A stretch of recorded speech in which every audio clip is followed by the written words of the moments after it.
ना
प्रभु रामचंद्र जानकी से विवाह करके समस्त अयोध्या वासियों के साथ अयोध्या लौट आए।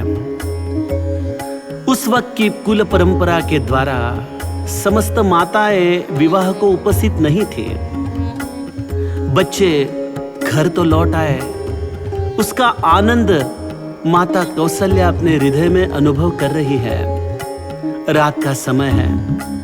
प्रभु रामचंद्र के लिए अतिशय सुंदर ऐसी शयन व्यवस्था माता कौशल्या ने की है।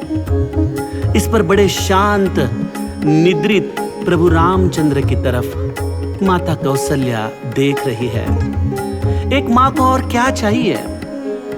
समस्त नगरवासी प्रभु रामचंद्र की सराहना कर रहे हैं और प्रभु रामचंद्र का यह सुंदर शीतल रूप देखकर माता कौशल्या के मन में एक ही विचार आ रहा है, आज सुफल जग जन्म हमारा, आज मेरा जन्म सार्थक हो गया। हे प्रभु, हे मेरे चिरंजीव, आपका मैंने यह चंद्रमुख का दर्शन आज किया और उसके द्वारा मैं मेरे जीवन को धन्यता महसूस कर रही हूं। ऐसा क्या था, ऐसी क्या शुभ वार्ता माता कौशल्या अयोध्या वासियों से सुन रही थी? जब से प्रभु रामचंद्र विश्वामित्र के साथ अयोध्या से विराज होकर, जब से प्रभु रामचंद्र विश्वामित्र जी के साथ अयोध्या से निकल पड़े, तब से कई आश्चर्यकारक घटनाएं उन्होंने अपने पुरुषार्थ के द्वारा रची थी। एक एक घटना का सुंदर विश्लेषण माता कौशल्या अपने हृदय में कर रही है। गोस्वामी जी लिखते हैं,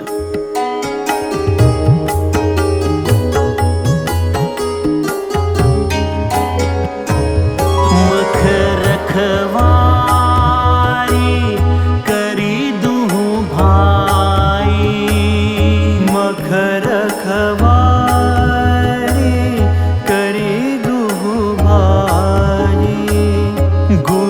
प्रसाद सब विद्या पाई, गुरु प्रसाद सब विद्या विद्या पाई। मुनि तियतरी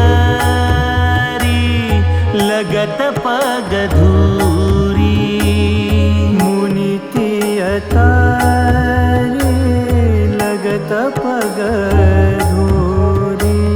कीरति रही भुवन भरी पूरी। कीरति रही भुवन भरी पूरी।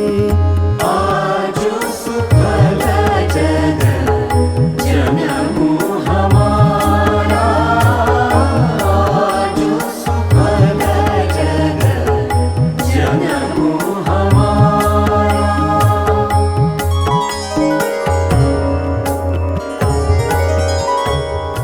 माता कौशल्या एक एक घटना का विचार अपने हृदय में कर रही है। विश्वामित्र न जाने कहां से अयोध्या में आए और आप दोनों बंधुओं को, राम और लक्ष्मण को लेकर निकल पड़े एक ही उद्देश्य से कि उनके यज्ञ की रक्षा की जाए। आप दोनों बंधुओं ने विश्वामित्र की कृपा से यज्ञ का रक्षण किया और उनके ही कृपा से समस्त विद्याओं की भी प्राप्ति की। और उसके आधार से ही आपके चरण धूल की स्पर्श होते ही एक पाषाण रूपी स्त्री अहल्या का आपने उद्धार किया। आपके इस पुरुषार्थ से समस्त ब्रह्मांड में आपके कीर्ति का गुणगान होने लगा। आपने जनकपुर में जाकर एक अत्यंत कठिन ऐसे शिवधनुष्य को समस्त राजाओं के सामने उसका भंजन करते सीता जी की प्राप्ति की। हे प्रभु, इतना बड़ा पुरुषार्थ यह एक मां के हृदय से मैं कैसे बखान करूं। माता कौशल्या का सद्भाव गोस्वामी जी गाते हैं।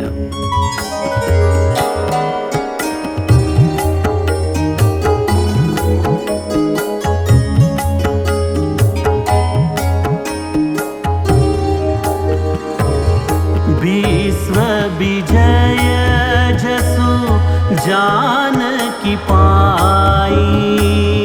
विश्व विजय जसु जानकी पाई।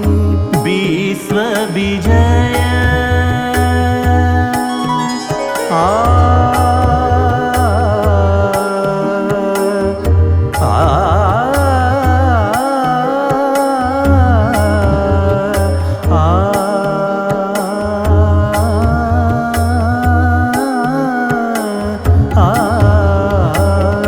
विश्व विजय जसु जानकी पाई। आए भवन ब्याही सब भाई। आए भवन ब्याही सब भाई। सकल मानुष कर्म तुम्हारे। सकल मानुष कर्म तुम्हारे। सकल मानुष कर्म तुम्हारे। सकल मानुष कर्म तुम्हारे। केवल कौशिक कृपा सुधारे। केवल कौशिक कृपा सुधारे। आजु सुफल जग जनमु हमारा। आजु सुफल जग जनमु हमारा। हमारे जीवन में भी कई बार ऐसी अविश्वसनीय घटनाएं होती है, लेकिन माता कौशल्या ने यह प्रभु रामचंद्र का समस्त पुरुषार्थ देखने के बाद एक ही निष्कर्ष निकाला कि हे प्रभु, हे मेरे तात, हे मेरे राम, यह आपने जो यह पुरुषार्थ किया है, यह कोई मानवीय कार्य नहीं है, सकल अमानुष कर्म तुम्हारे। लेकिन ऐसी घटनाएं होने के बाद कई बार हमारा अहंकार इन समस्त कृतियों का श्रेय हमें अपने पास लेने के लिए मजबूर करता है, जबकि यह सब पुरुषार्थ किसी के कृपा का प्रसाद होता है। माता कौशल्या का यही विवेक है कि मेरे तात, ये समस्त अमानवीय कार्य जो आपने किए हैं, आप केवल एक निमित्त हो। यह तो केवल विश्वामित्र की कृपा है जिसके आधार से तुमने यह समस्त कार्य किया है। ऐसा कहकर माता कौशल्या ने अपने विवेक को बरकरार रखा, प्रभु रामचंद्र को इस अकर्तुम भाव में रखा। इस समस्त कार्य का उन्होंने गौरव किया, लेकिन यह कहते वक्त उनके मन में एक छोटी सी जो तकरार लेकर वह प्रभु रामचंद्र के पास आई थी, वह भी वो बड़े विवेक दृष्टि से उनके सामने पेश करती है। माता कौशल्या प्रभु रामचंद्र को कहती है,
माता कौशल्या की तकरार तो यही है कि प्रभु आपने समस्त विश्व को सुख दिया है, किंतु आपका जन्म ही समस्त विश्व को विश्राम देने के लिए है, सुख प्रदान करने के लिए है। लेकिन प्रभु, यह सब करते वक्त अगर किसी ने घाटे का सौदा किया है तो वह आपके मां ने किया है। प्रभु, आप तो समस्त विश्व को सुख देते वक्त हमसे विन्मुख हो गए, हम आपका दर्शन नहीं कर पाए। आप अयोध्या में नहीं थे, जनकपुर में आपके विवाह को देखना हमारे नसीब में नहीं था। तो ऐसे दिनों में जब हमें आपका दर्शन नहीं हुआ, मुझे ऐसा लगता है कि आप हम पर कृपा करें। जो दिन, जितने दिन आपके दर्शन बिना हमने व्यतीत किए हैं, हे प्रभु, आप ब्रह्मदेव से कहकर उसे हमारे जीवन में गणना करने से प्रतिबद्ध करे, उसे रोके। कितना सुंदर विवेक विचार है। अगर यह विचार मनुष्य समझ ले कि मनुष्य जीवन में आकर जितने पल उसने प्रभु रामचंद्र से विन्मुख होकर व्यतीत किए हैं, वह जीवन मनुष्य जीवन नहीं, वह तो केवल एक प्राणी मात्र का जीवन है। यह मनुष्य जीवन मिला है प्रभु को सन्मुख होने के लिए, हर क्षण में उसका स्मरण करने के लिए। ऐसे स्मरण भावना को जीवन में निश्चित करना, इसी का नाम है विवेक। और इसलिए माता कौशल्या हम समस्त मनुष्यों को यही संदेश देती है।